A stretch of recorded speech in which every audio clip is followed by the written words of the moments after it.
Hello, I am Dr. Lisa Wiedemann, and I'm an optometric physician in practice for over 33 years. And in tonight's live, I wanted to go over this topic because I have had so many patients, friends, who I've discussed this with, and they say, wow, I didn't realize I could do that. I mean, I can really get rid of my eyeglasses. And I said, well, it depends if you're a candidate, and yes, it's very possible.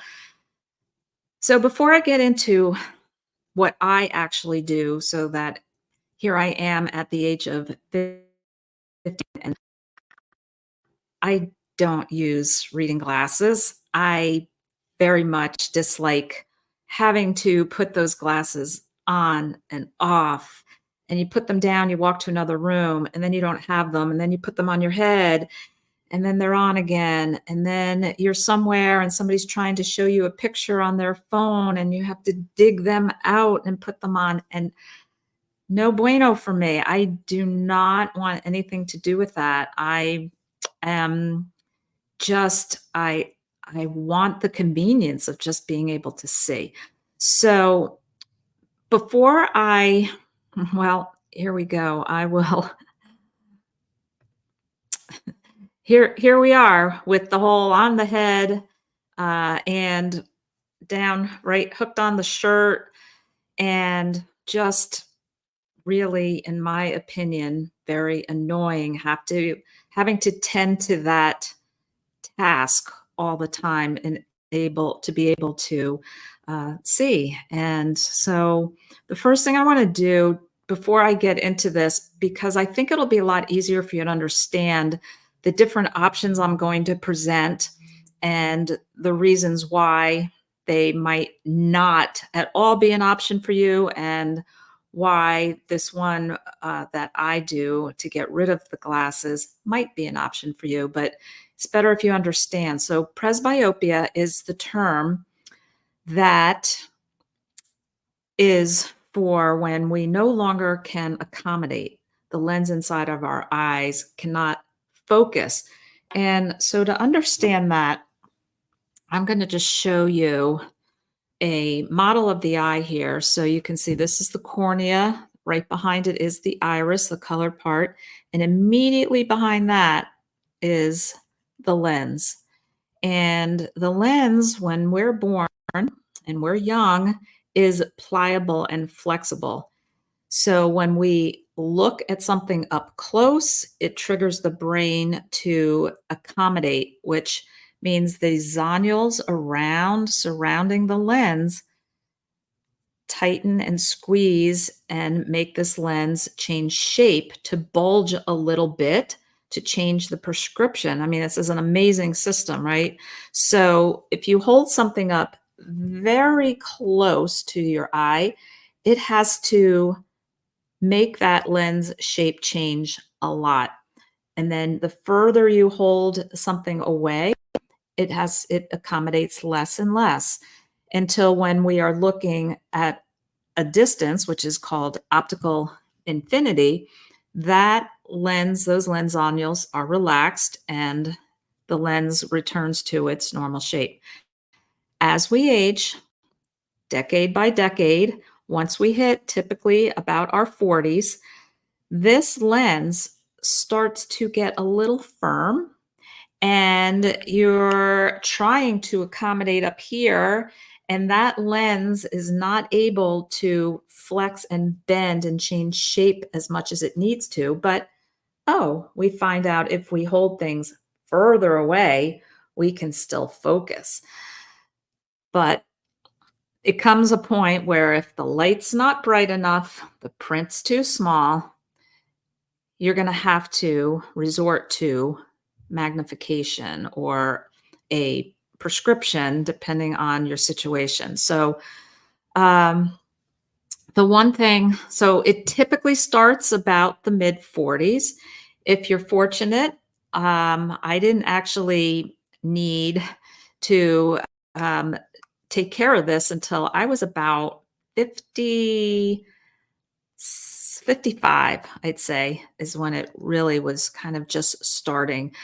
and it gradually worsens over time. This is not going to be something that you can just exercise your way through.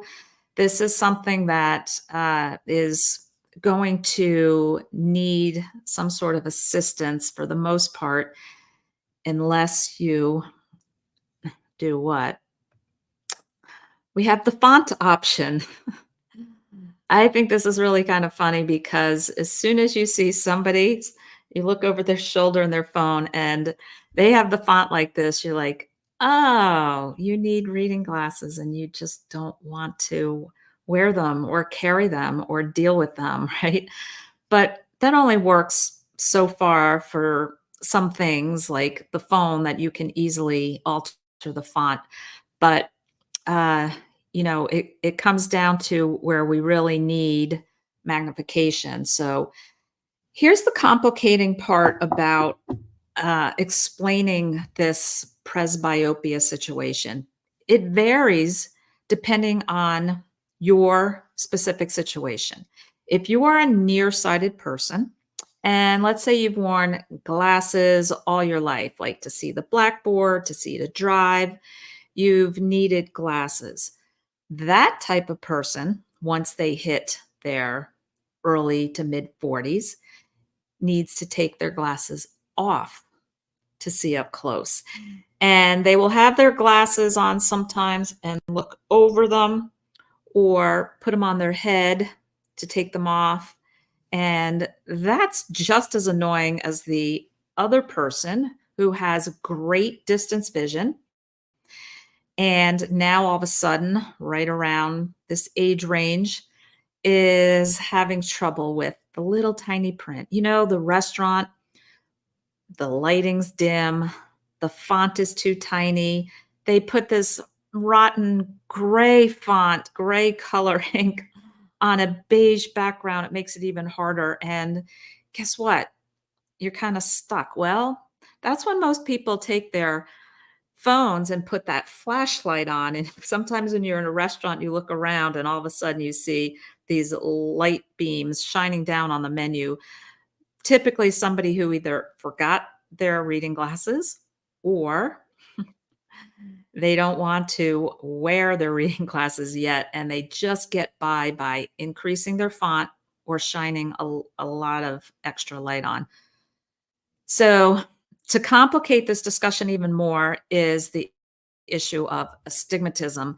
And I'm not going to get into astigmatism on this video, and I might do a separate video on astigmatism, but let's just say for this discussion, we're going to talk about people who have either great distance vision most all their life and in this age range now all of a sudden need reading glasses.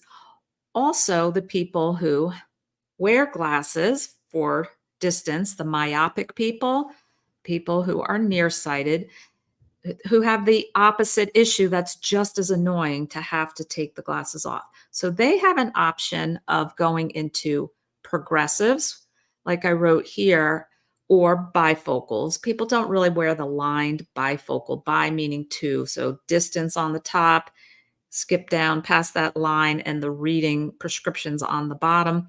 But most everybody now wears progressive lenses, which is what's called a no line bifocal. It gradually changes from your distance vision to intermediate to near, and you can just leave the glasses on, and there's no more of this on and off.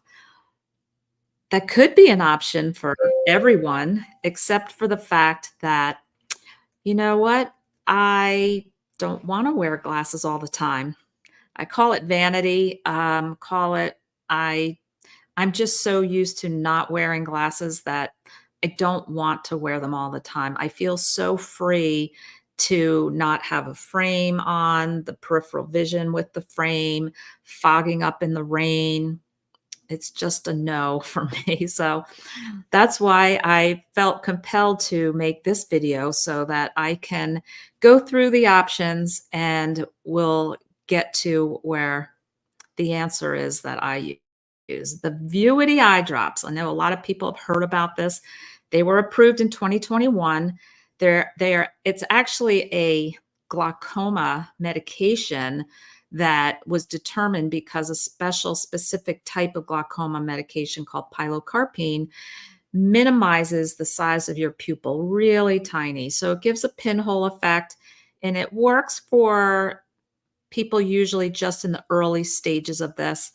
And I'm not a fan of it because every drug has side effects. And putting drops on your eyes that have a chemical to it, it can disrupt the tear film, can cause dryness, cause redness. I'm just not in favor of using this as a modality to get rid of the eyeglasses. But it is an option, it is out there. And so I wanted to present it because maybe somebody will determine that, hey, I want to try it. And if it works, great, I'm going to do it. And I'll take the risk of any of the side effects. Another thing that people say is, what about LASIK? Doc, I want LASIK. And that's often a person who's, let's say, in their mid 40s and has all of a sudden had to be very reliant on putting these darn glasses on. So in their head, they're thinking, yeah, I know, I hear people getting this LASIK to correct their vision. So here they are, they want their vision corrected. Tell me, doc, can you do it with this LASIK? I want LASIK. I know people who can see after LASIK. I say, well, here's the situation with LASIK. What are we doing with LASIK? We are correcting nearsightedness, farsightedness, so myopia and hyperopia. And it is correcting permanently, surgically, the prescription for either nearsightedness or farsightedness, not for presbyopia. Why? Because the surgeon could surgically correct your eyes so that you see just fine and dandy up here, right up close. Oh, reading great. But then what happens when you look far away? Not so good. It's like looking through your reading glasses and trying to see far away. It would be blurry. So as I wrote down here on the bottom, monovision is an option where they correct your dominant eye for clear distance vision. The other eye, the non-dominant eye, the laser is set to correct that eye to see up close. And monovision, which I'll get into further on, is actually what I do, but in a contact lens version. So with LASIK, with monovision, I would absolutely 100% try it in contacts first, because if you're not happy with it, if you don't adapt to it well, you don't like it for whatever reason, with the contacts, you just undo it with LASIK. And I'd be really surprised. I know there are some surgeons that do monovision, even with cataract surgery, and I'll go into that too. But LASIK really isn't that perfect option for presbyopia. So let's talk about cataract surgery. If you are in your 50s, 60s, 70s, it's pretty uncommon in your 40s to have enough of a cataract that medical insurance covers the surgery. So we're talking where your doctor says, yes, you have a cataract that is progressing. And when that happens and it's affecting your vision and your lifestyle, and it's time for cataract surgery, you will have options of monovision, like I just discussed. Surgeon would make here. So let me go back to the eye model. When you have a cataract, this lens that should be clear is cloudy. This is a cortical cataract, and there's different types of cataracts, but let's just say this lens is now cloudy. And so when this lens gets removed, a intraocular replacement lens gets put in there, and they can absolutely control exactly what the prescription is when they replace this lens. So that's the beauty of cataract surgery. If you are nearsighted, and we're always wearing glasses to see well for far away, they can make it so that you're no longer nearsighted.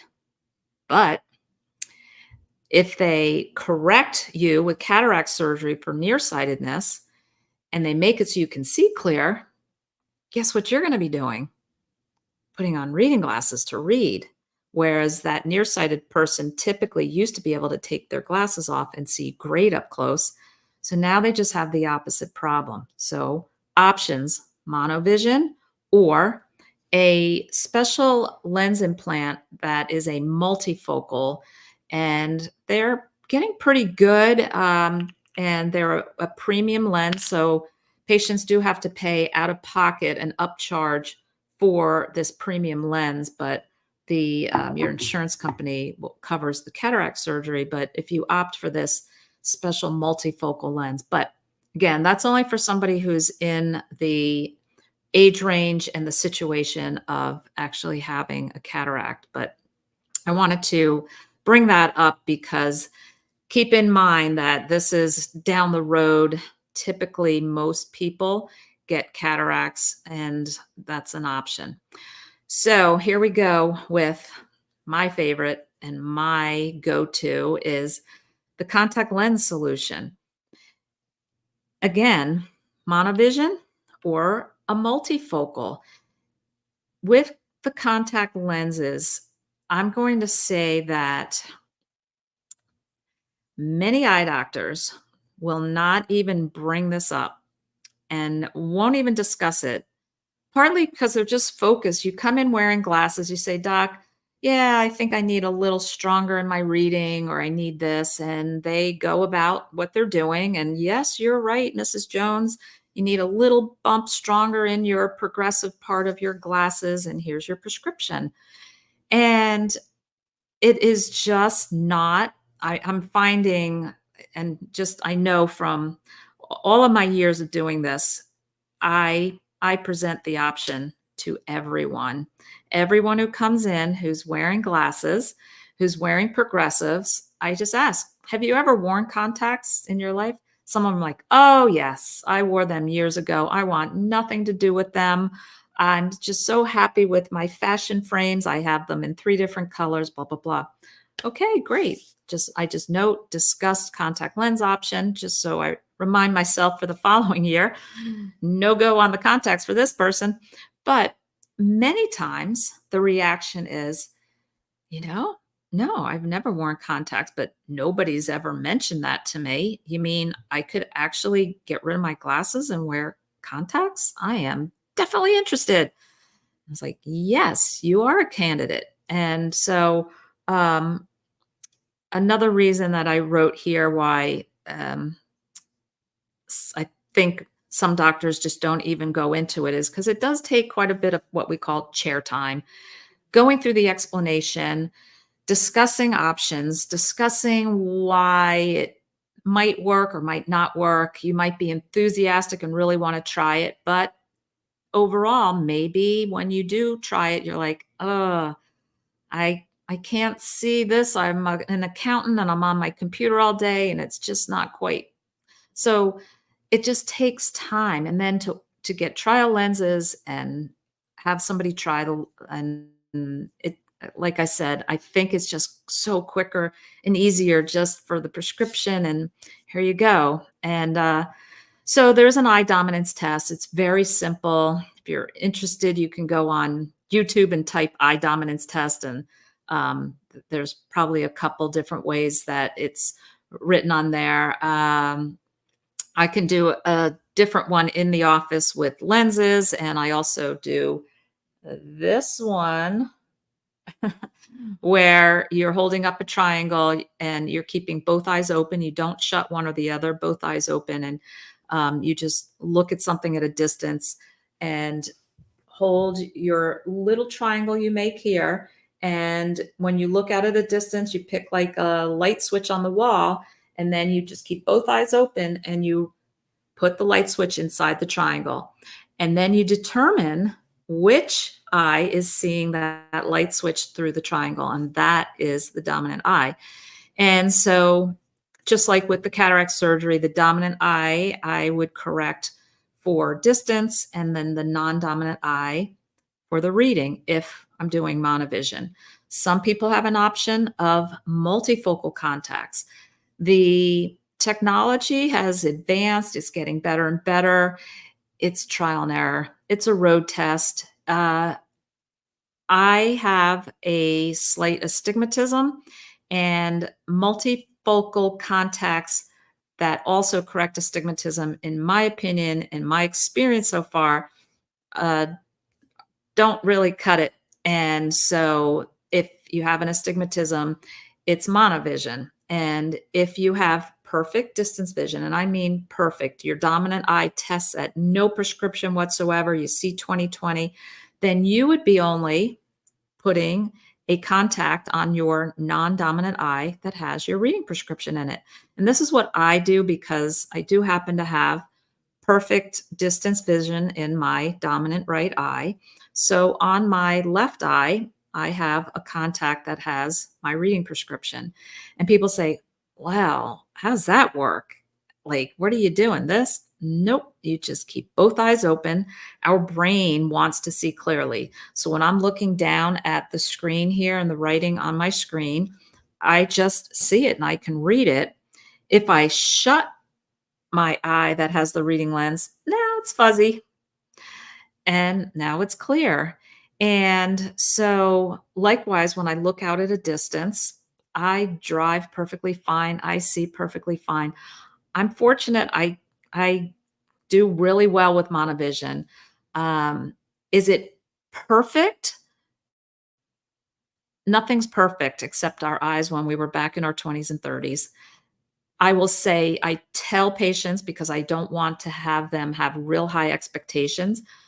There, for some people, there is a little compromise because two eyes are always better than one. So, two clearly seeing eyes at a distance is better than if one is a little blurred because that one now sees up close.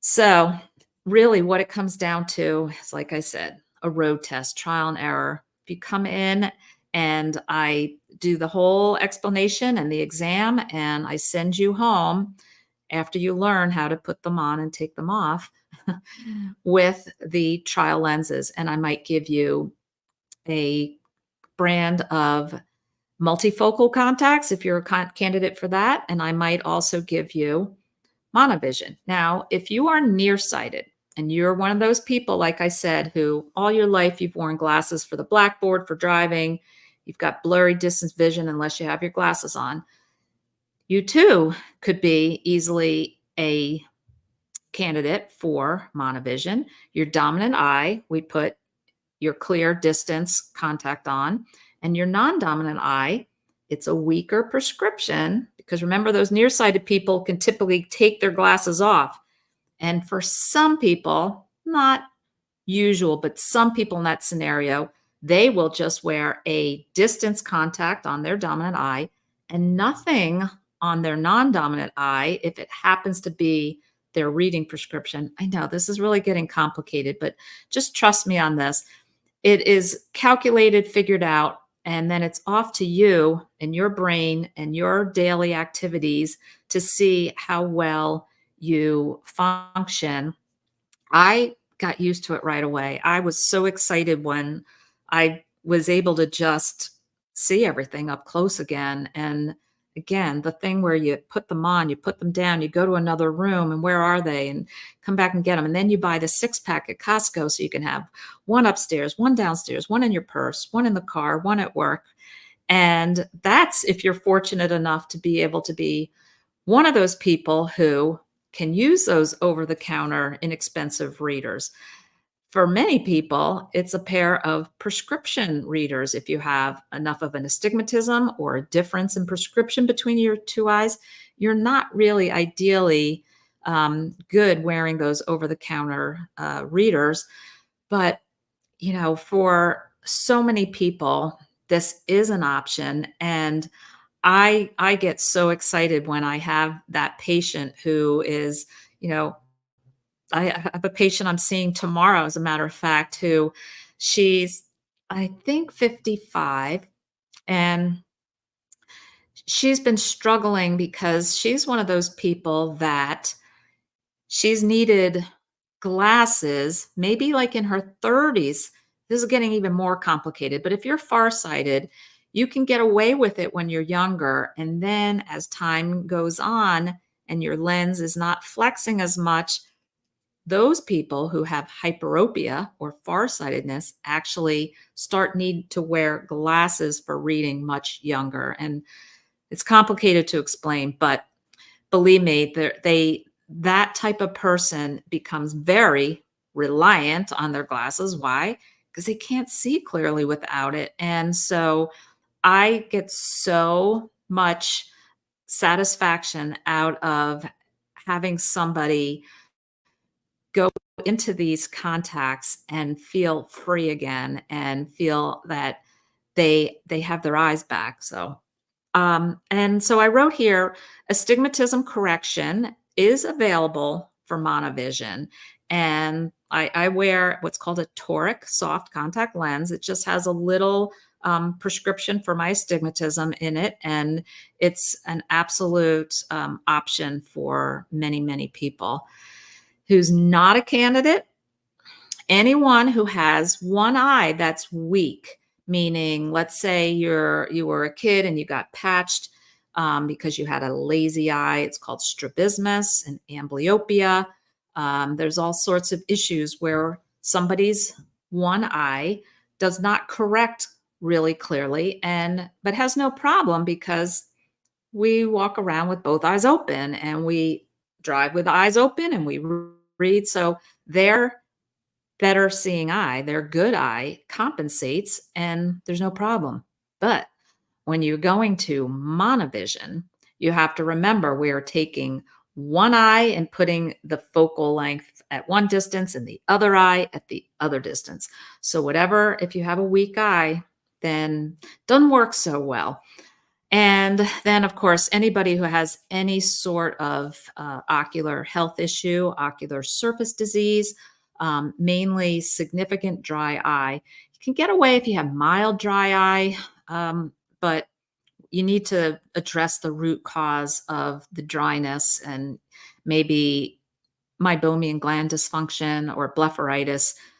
Those type of things need to be addressed, and hopefully your doctor will address it via a root cause healing way because there's no band-aid, there's no drug for this. So that has to be discussed.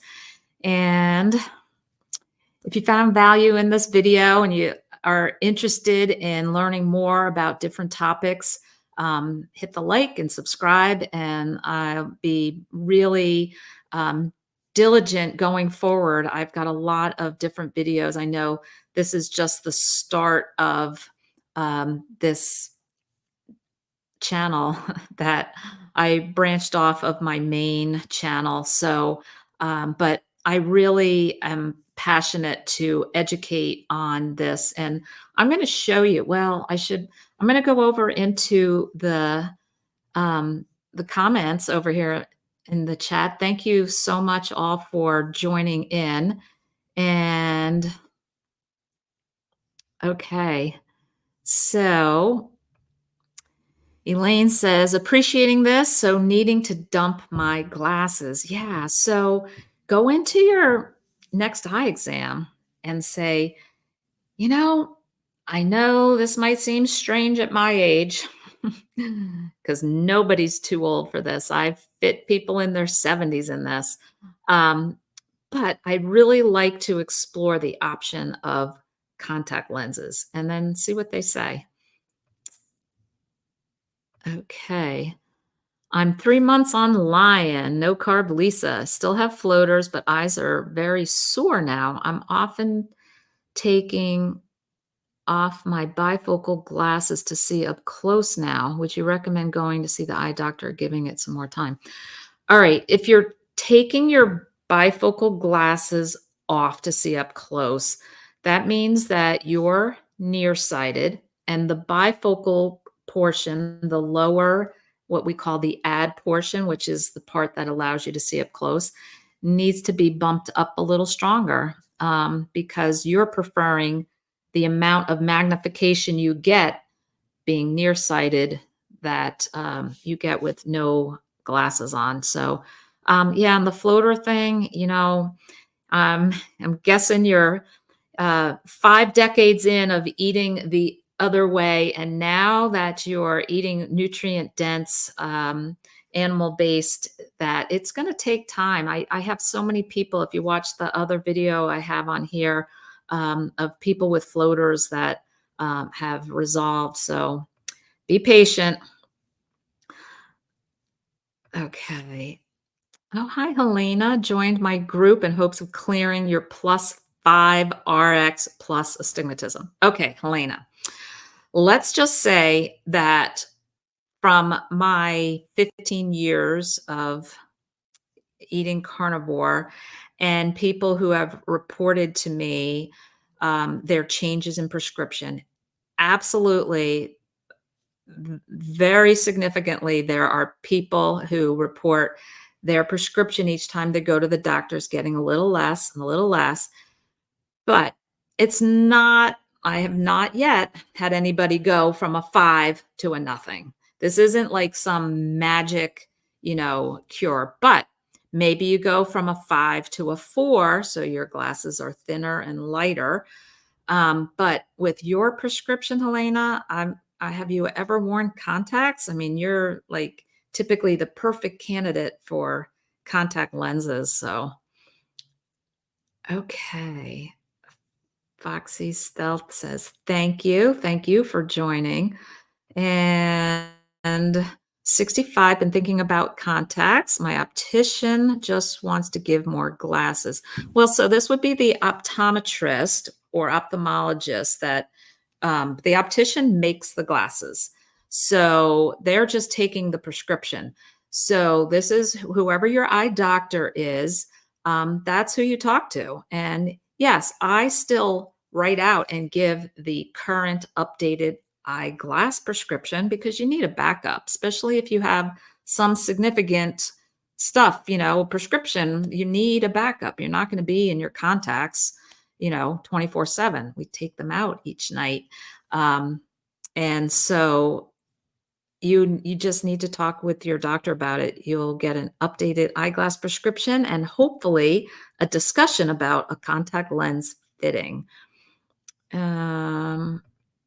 So hi, Tammy. She says, I wore glasses, then contacts for 30 years. LASIK fixed your distance vision for the next 22 years. Now having to wear readers.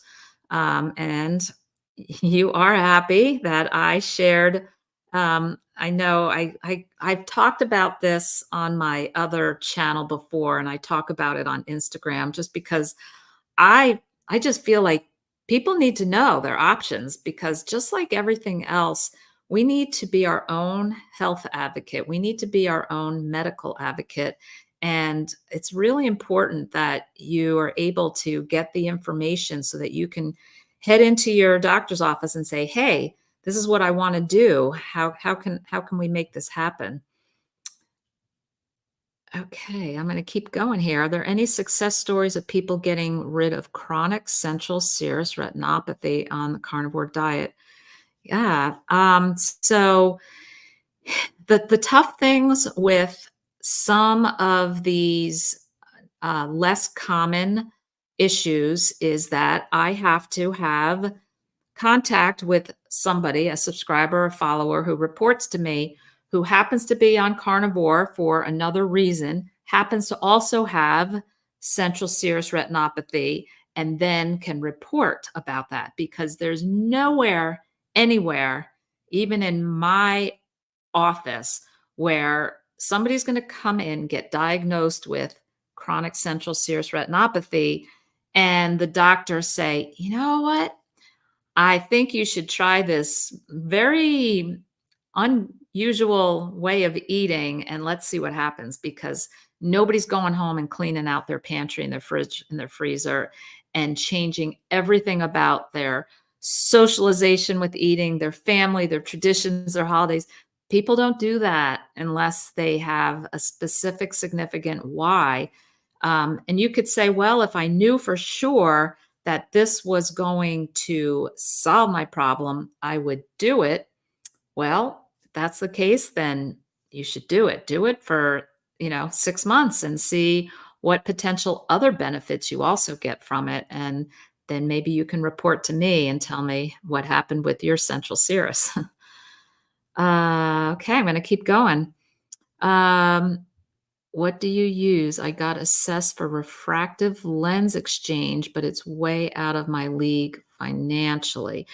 Yeah, so a refractive lens exchange is basically doing the cataract type surgery where you're taking out the lens and replacing it with a different powered lens that's clear. But for somebody who doesn't have cataracts, um, a refractive lens exchange can be done. Basically, you're doing that same surgery, but my opinion, I would seems Eileen, seems like you've not done, contacts or been talked to about monovision or multifocal contacts.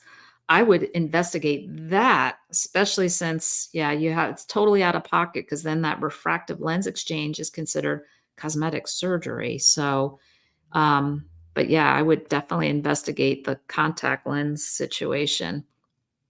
So when you say, what do I use? I use daily disposables and they're simple. Snap it off, peel it, put it on.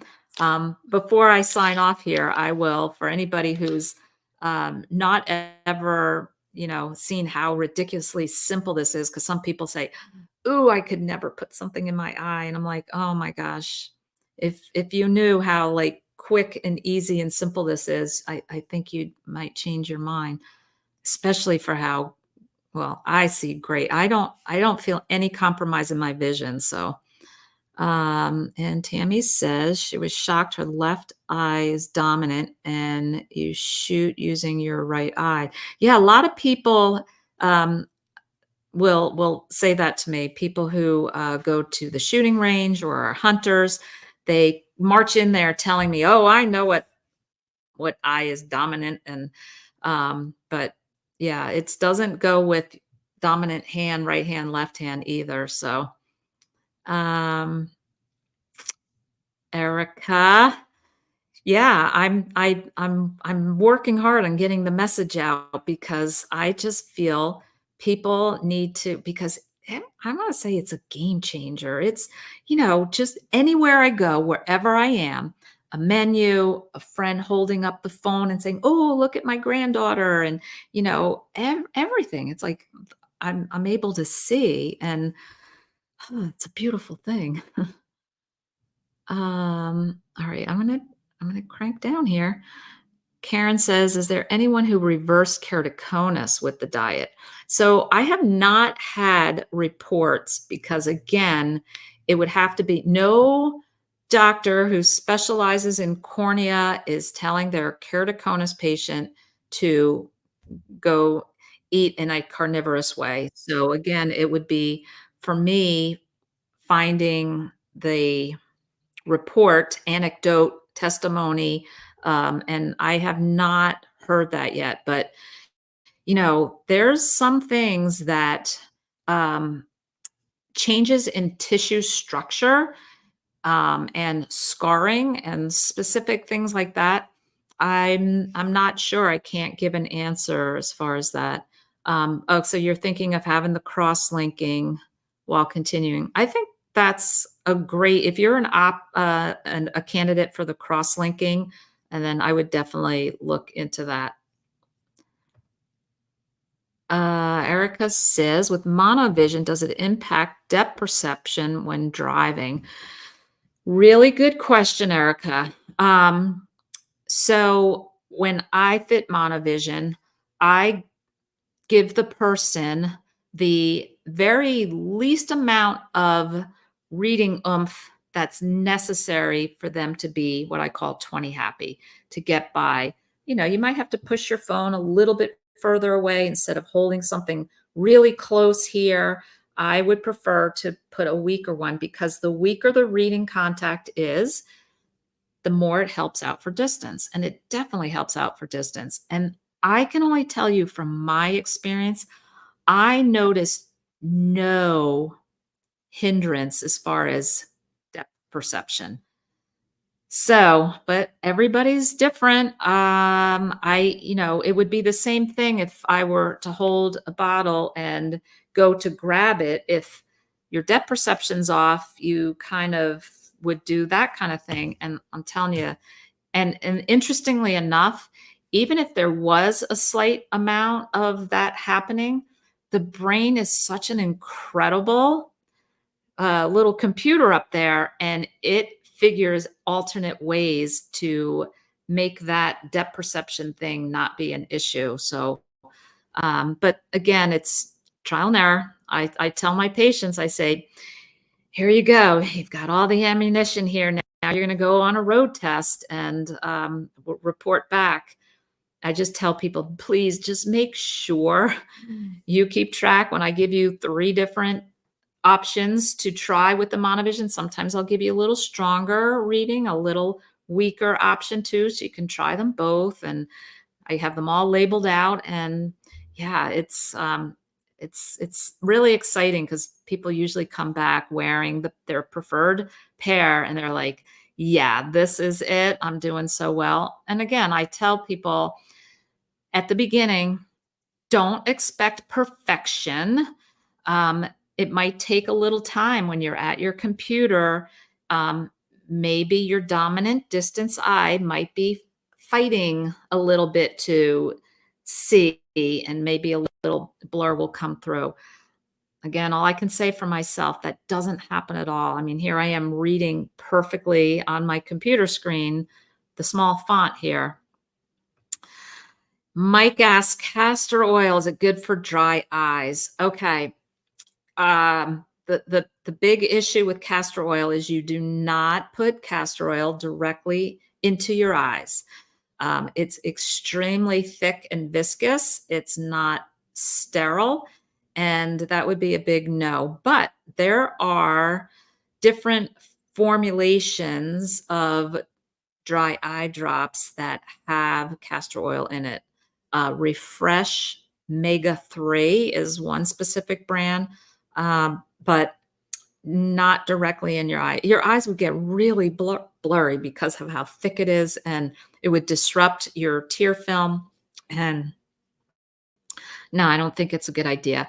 But there has been benefits to people who are massaging castor oil along their lid margin, on their eyelids, in the periorbital area, and I see nothing wrong with doing that. But in the eye, nope. Elaine says, I bought a chuck roast to try in the slow cooker for my advice. Ah, great.